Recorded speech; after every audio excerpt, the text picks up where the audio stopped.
Hello, my name is Timothy Marzullo, and I received my neuroscience degree from the University of Michigan in 2008. I joined the University of Michigan in 2001, straight out of undergrad. I think I was 21 years old. And I still consider graduate school the hardest thing I've ever done. And so I'm here to talk a little bit about failures in grad school. So I wanted to study neuroscience, but in the late 90s and early 2000s, there weren't really neuroscience undergraduate degrees in the United States. So I chose what I thought would be similar, biochemistry. But then when I came to graduate school and started rotating in the electrophysiology labs, all the other people who worked in the electrophysiology labs were electrical engineers or computer scientists. Hardly anyone had just a straight up biology or chemistry background. And I realized why, because electrophysiology deals with these amplifiers. You have to code the stimulus presentation software. And I had really no exposure to that at all. I just wanted, ever since high school, just to study a little bit about the electricity of the brain. I was curious about it. I wanted to see an action potential. I wanted to see systems of neurons. I wanted to study them. But it just, the mixture of electronics, computer science, and neuroscience just, for years I was just sort of stuck. When people asked when I would graduate, I would say maybe in 2 years, but I had no idea. My first papers were always getting rejected, and you have to publish to show to your committee that you're actually learning in your training as a neuroscientist. And so, yeah, I think around year 3 or 4, when I still hadn't published a paper and I was just collecting data to increase numbers, and every day I would just be training rats and recording from their neurons, and never thinking I was ever going to get out of graduate school and never make a contribution as a professional scientist. Those are probably the lowest moments. And I just slogged through them and slogged through them. But eventually, and I'm not to say like the engineers and the computer scientists in the neural engineering lab didn't have problems either, because the biology stuff was very hard for them as well, because biology is messy. We don't understand the system. It's not well characterized like electronic circuits are and computers are. So they were frustrated and I was frustrated. But I would say that a biologist trying to learn electrical engineering is more frustrating than an electrical engineer learning biology, right? So this is my personal opinion. I may be right or wrong.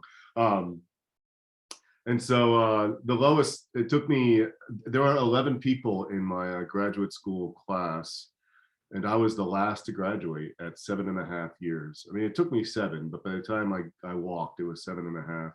And I almost, the lowest point was really almost at the end. It was really almost at the end. It was when I finished writing and I defended, and I consider myself to be a fairly decent science communicator, kind of my job right now. And so I wrote the introduction to my thesis in a sort of conversational style about the history of neural engineering, where it was going, where it might go in the future. And then, of course, my science chapters were just like kind of the hard, formal science chapters, data, like, because they were based on papers. And so I defended my thesis, and they said your experiments are very difficult. What you're doing, we think the data is good. You're good. But one of the scientists on my thesis committee, who I really admire, and I won't say their name, but the person said, it still makes me laugh when I think about it. He says, "Okay, imagine the apocalypse happens, and humanity is destroyed." And then in 1,000 years, humanity has been rebuilt, and they find the University of Michigan underneath all the rubble. And in that rubble, they find what you wrote.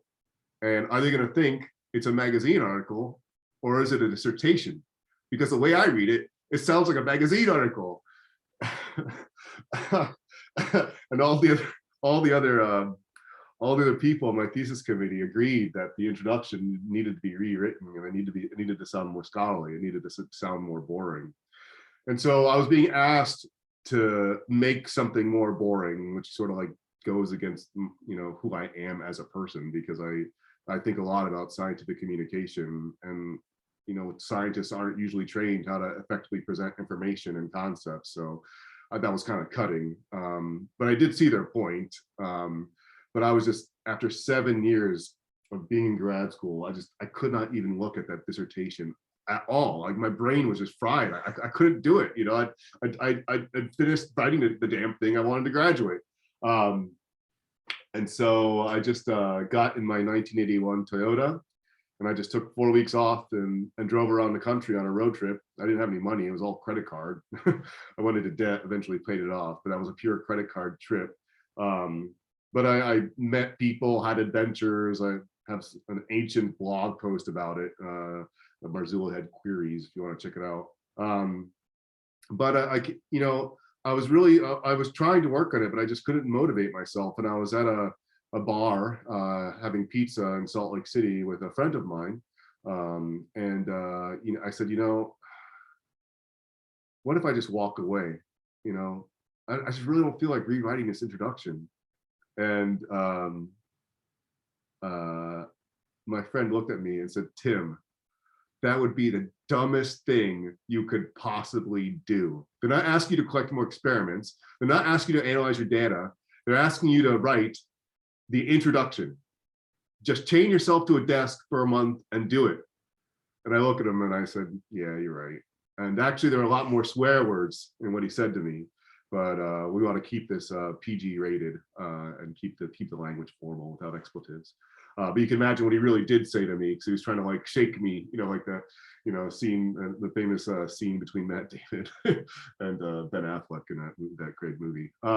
So I just went back to University of Michigan, and I didn't want to do it, but my brain was in the right place. So I just went to the lab every day. I had a stack of papers this high, the 40 important papers in neuroengineering. And I said, sorry about that. In 1975, Eberhard Fetz did this experiment where this were his methods and these were his conclusions. In 1978, this is what this paper did, 1 page about it. In 1980, this is what this paper did, 1 paper about it. And it was just the driest, most uninspired writing, but it was turned into like a 30-page or 35-page introduction. I reassembled the dissertation, sent it out to the dissertation committee, and literally the next day, my thesis, or maybe within 2 days, but it was literally within 1 or 2 days, the thesis committee all informed me that I had satisfied the requirements, and I could go to Rackham, the graduate school, and turn in my dissertation. And I was done. And when I turned in my dissertation, and it was a summer day in August, I never felt so happy, like a freedom. But I'll tell you, I almost dropped out right at the very end.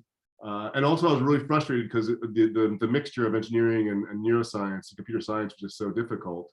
But actually out of that frustration and the emotion that came with that frustration came something which I would say is actually quite beneficial for many people, is that I co-founded with my lab mate Backyard Brains, my lab mate Greg Gage. And the whole point of Backyard Brains was to make consumer grade versions of neuroscience equipment so that students in high schools, middle schools, and early universities could do electrophysiology experiments at an early age and actually get the exposure that all the people who studied engineering and computer science and dancing and music and all the other creative arts could do when they're teenagers. And so now we have users in 99 countries, 3,000 educational institutions. We're about 15 people with offices in Korea, in Germany, Serbia, United States, Chile, Brazil, a multi-global organization with lots of people passionate about teaching how the brain works. So thank you for the time. And if you are frustrated,